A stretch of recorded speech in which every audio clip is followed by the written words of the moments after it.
Welcome back, guys. Let's go ahead and get started in the moment that you've all been waiting for. Let's actually write some code. So here we are in Xcode. Let's go ahead and start by opening up a new playground. Kind of like I said earlier, we're going to be spending a lot of the initial time in this course here in the playground. The playground is just a place that we can write a little bit of Swift code and start to get familiar with how it works and just kind of learn the language. So let's go ahead and start by opening a blank playground. And I'll just call it the default name. Let's expand the window here. Okay, so we've actually already got a little bit of code here that Apple conveniently left for us. So let's go ahead and talk a little bit about what's going on here. Over here on the left, you'll see lines 1, 2, 3, and 4. You'll use these a lot in your programming career to reference what line of code a particular thing is on in a certain file. So throughout the course, you'll hear me say on line 3, we're going to do X, Y, and Z. So that just represents this over here. So on line 1 here, we see this thing that says import UIKit. So what in the world does that mean? Basically, this is something that is in pretty much every language on the planet. Importing files that other developers have written is going to be super common. So in this case, UIKit is a bunch of code that Apple wrote for us that we get to conveniently just import into our project and have access to. So what does that actually look like? Well, when we create an application, we might want to put something on screen like a button. And believe it or not, creating a button without a bunch of pre-written code would be a major hassle. So Apple provides a lot of things for us called like UI labels, UI buttons, UI views, UI switches, etc.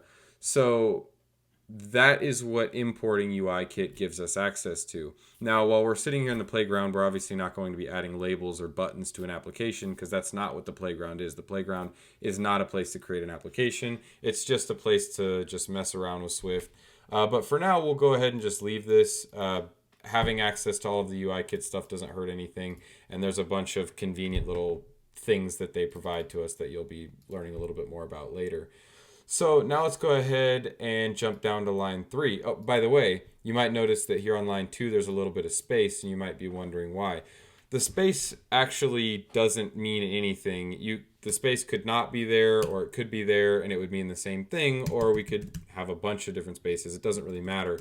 In this case, Swift actually ignores the white space between lines of code. It doesn't even consider them. So we might put lines of spacing between different lines of code, and if we do that, that's just for readability to make things super easy to understand. If everything was clumped together like this, it might be a little hard to separate certain pieces of code, and that'll make a little bit more sense the more we write. You'll definitely understand why that is.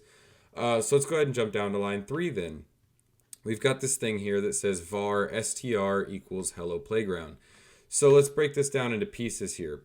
So var, which is here in pink, just represents, this is a keyword. This is telling the language, we're basically just saying we want to create a variable. That's actually what var stands for. And a variable is just something that we can put into memory that we can access later in our code.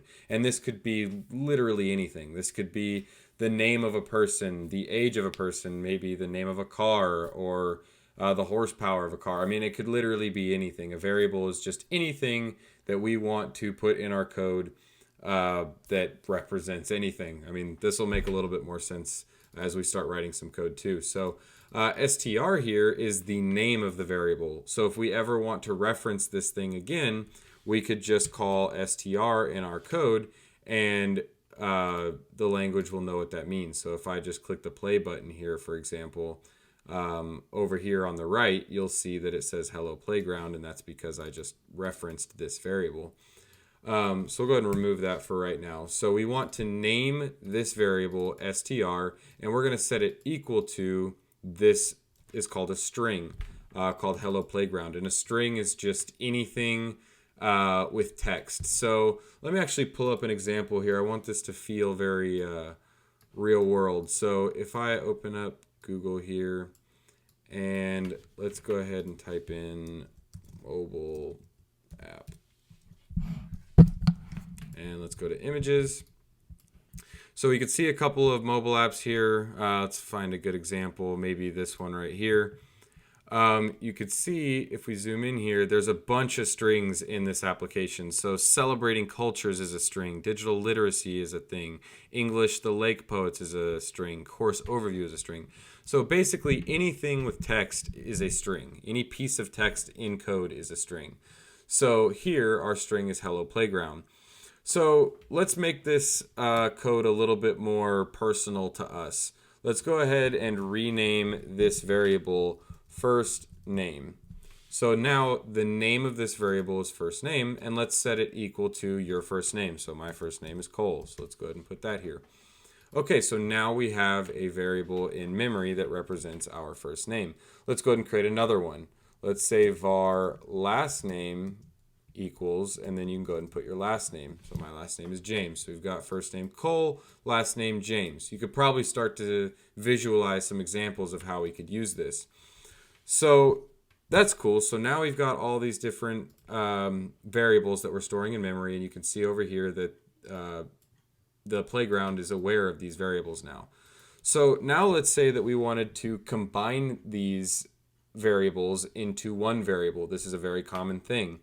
We would create a third variable, and we'd call it full name, and we'd set it equal to first name. You could see Xcode here is suggesting to us the name of a variable that seems to match what we're typing. So we could say var full name equals first name plus last name. And this is basically just going to add these two things together. So now by adding them together, if we click the run button, we'll see over here that we get my full name. But something's a little weird, which is that there's no space between my first name and last name. And this is maybe your first introduction. If you're really new to programming, this might be your first introduction into how specific we have to be to the computer. The computer in these applications, they're not very smart. We really have to spoon feed them and tell them exactly what it is that we're trying to accomplish.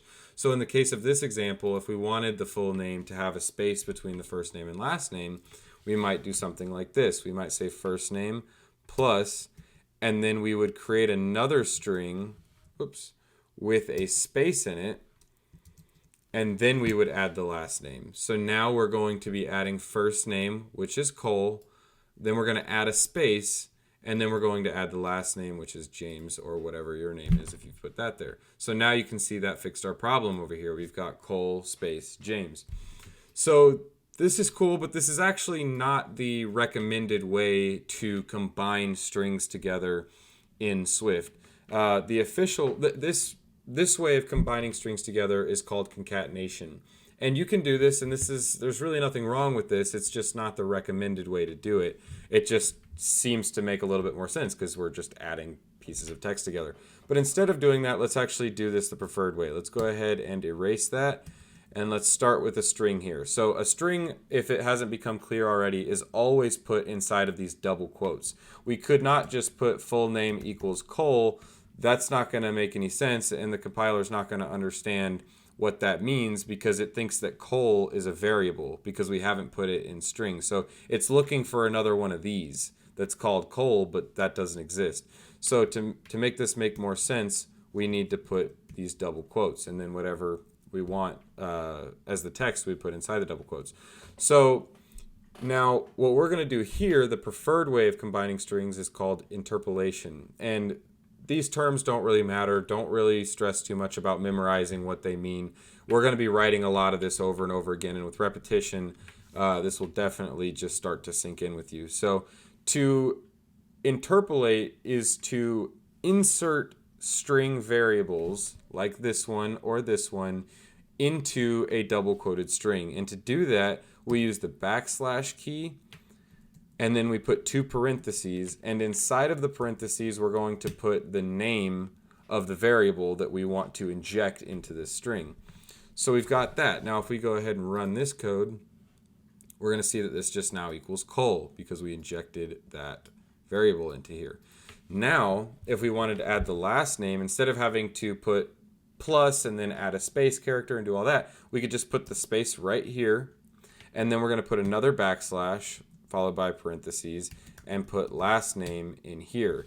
Now it's going to read this as Cole space James. And if we go ahead and run this code, we can see that output over here.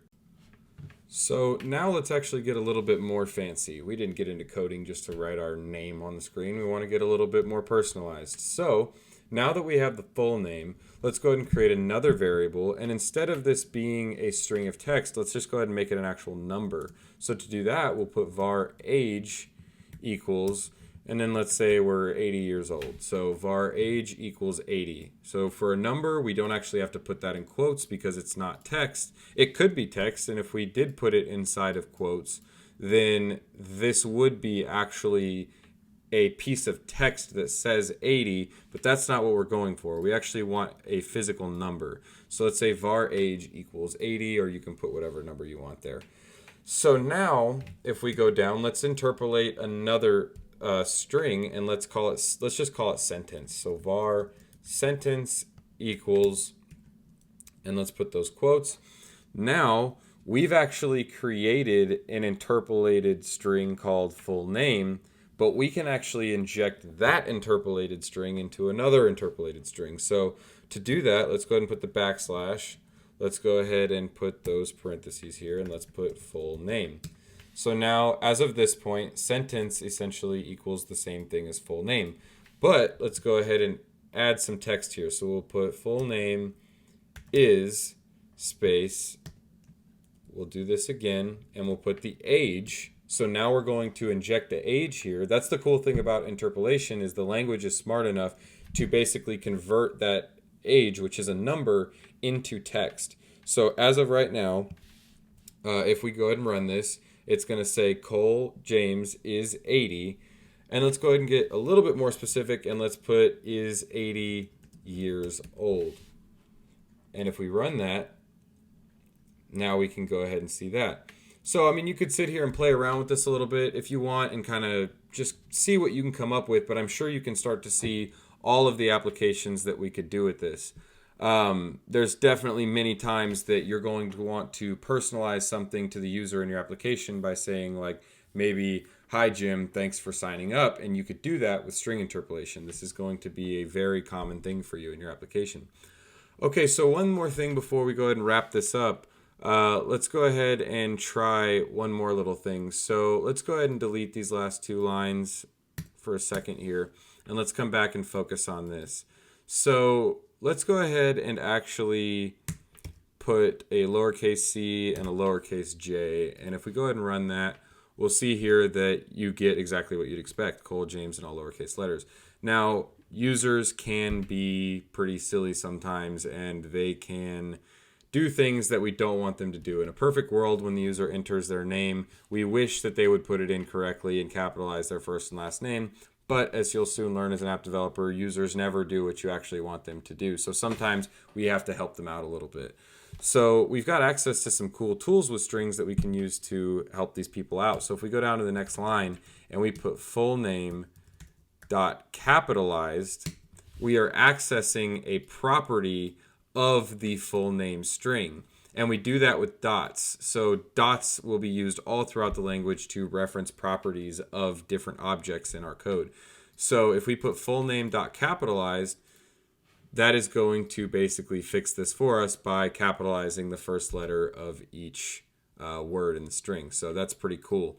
We'll learn a lot about a lot more properties like this that can help us do really cool and unique things to improve the application. So now, if a user were to do this, we can go ahead and fix it and make their name capitalized correctly so that it looks and appears correct throughout the application. So, anyways, that kind of sums up the strings lesson here.